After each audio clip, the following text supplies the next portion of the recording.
गांधीनगर की महिला ने अपने ससुराल वालों द्वारा पीटे जाने के बाद मांगी मदद। हिमाचल प्रदेश, पंजाब और हरियाणा में बढ़ती घरेलू हिंसा के मामले आए सामने।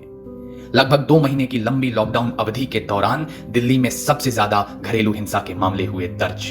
ये आपके लिए केवल आंकड़े हो सकते हैं, लेकिन देश भर में कई महिलाओं के वास्तविक जीवन में घरेलू हिंसा एक सामान्य सामयिक अनुभव का उदाहरण है। कोरोना वायरस महामारी ने हमारे देश की खराब स्वास्थ्य प्रणाली को जरूर प्रकाश में लाया है, लेकिन बढ़ती घरेलू हिंसा के मामलों के साथ इस वायरस ने समाज के रूप में हमारी सामूहिक असफलता पर भी ठीक से इशारा किया है।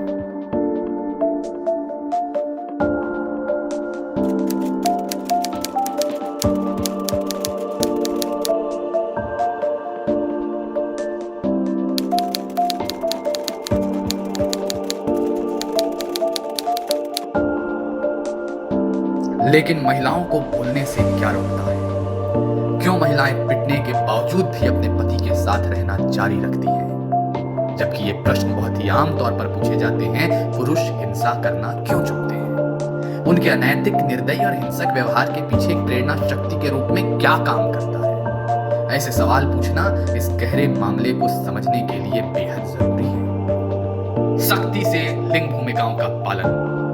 क्योंकि मर्दाना अधिकार को समाज में प्राकृतिक और वांछनीय माना जाता है, इसलिए महिलाओं को बचपन से ही पुरुष सत्ता को स्वीकार करना सिखाया जाता है। महिलाओं के किसी भी तरह के प्रतिरोध को अप्राकृतिक, गलत, अनैतिक और सामाजिक नियमों का उल्लंघन करने के प्रयास के नजरिए से देखा जाता है।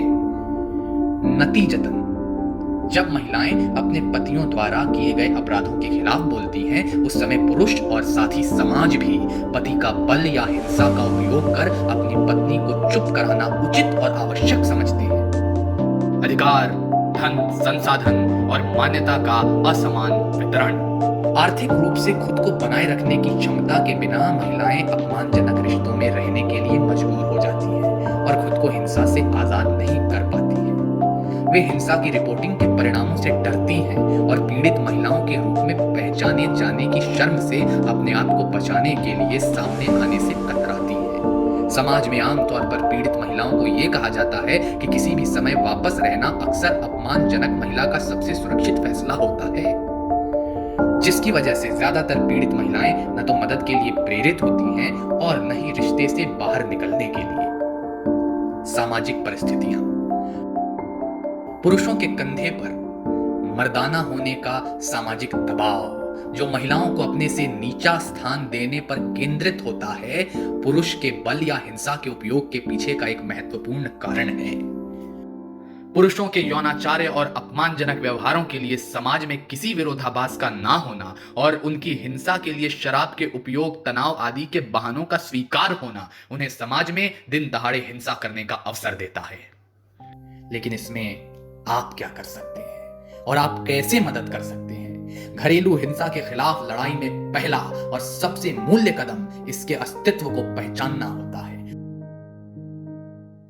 भावनात्मक दुर्व्यवहार और धमकी, जो कि पीड़िता के आत्ममूल्य को नष्ट कर देता है। आर्थिक और वित्तीय दुरुपयोग, जहां पीड़िता पूरी तरह से अपने खर्चों के लिए अपने साथी की दया पर निर्भर हो जाता है। यौन शोषण और प्रजनन संबंधी जबरदस्ती, जो कि जबरदस्ती सेक्स, व्यवहारिक बलात्कार आदि होता है। मौखिक दुर्व्यवहार, जैसे कि पीड़िता को धमकाना या मारना, बदनाम करना और अपमानजनक भाषा का उपयोग करना।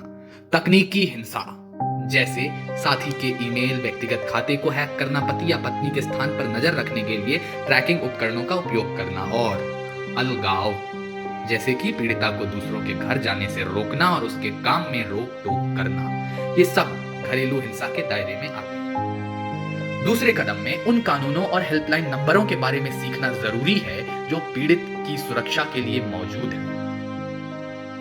घरेलू हिंसा अधिनियम 2005 भारत की संसद का एक अधिनियम है जो महिलाओं को घरेलू हिंसा से बचाने के लिए लागू किया गया है। अधिनियम किसी भी महिला को जो किसी भी समय घरेलू संबंध में प्रतिवादी के साथ रही हो और हिंसा की शिकार हुई हो के रूप में एक उत्तेजक व्यक्ति को परिभाषित करती है। इसमें मूल रूप से माताएं, बेटियां, पत्नियां और बहनें या फिर लिव इन पार्टनर शामिल। घरेलू हिंसा अधिनियम की धारा 2F के अनुसार घरेलू संबंध केवल तभी माना जाता है जब पीड़ित और प्रतिवादी किसी समय में एक साझा घर में एक साथ रहे हों। अधिनियम का दायरा। अधिनियम उन मामलों को कवर करने का प्रयास करता है जहां पर अपहरणकर्ता और पीड़ित दोनों एक साझा घर में एक साथ रहे। अधिनियम एक महिला को अपने वैवाहिक या साझा घर में रहने का अधिकार प्रदान करता है, चाहे उसके पास घर में कोई शीर्षक या अधिकार हो या ना हो। अधिनियम प्रतिवादी द्वारा संरक्षण आदेश या अंतरिम संरक्षण आदेश के उल्लंघन के लिए एक संज्ञेय और गैर जमानती अपराध के रूप में दंडित करता है, जो 1 वर्ष के लिए कारावास हो सकता है या जुर्माना के साथ जो 20,000 तक जा सकता है, या दोनों एक साथ भी हो सकता है। किसके खिलाफ शिकायत दर्ज की जा सकती है? घरेलू हिंसा अधिनियम की धारा 2Q के अनुसार उत्तरदाता के खिलाफ शिकायत दर्ज की जा सकती है, जिसे किसी भी जवान पुरुष व्यक्ति के रूप में परिभाषित किया गया है या जो कि पीड़ित व्यक्ति के साथ घरेलू संबंध में रहा है। पति या पुरुष साथी के रिश्तेदार के खिलाफ भी शिकायत दर्ज की जा सकती है, जिसमें पुरुष और महिला दोनों रिश्तेदार शामिल हैं। घरेलू हिंसा के खिलाफ लड़ाई में तीसरा और आखिरी सबसे महत्वपूर्ण कदम बुराई, भेदभाव, औरतों को नीचा स्थान देने वाले चक्र को तोड़ना और उससे बाहर निकलना है, और इसके बजाय जागरूकता और ज्ञान फैलाने वाला समझदार आदरणीय व्यक्ति बनने का प्रयास करना और अधिक आवश्यक है, क्योंकि आखिरकार घरेलू हिंसा एक सोचा, समझा और स्वयं चुना हुआ व्यवहार है।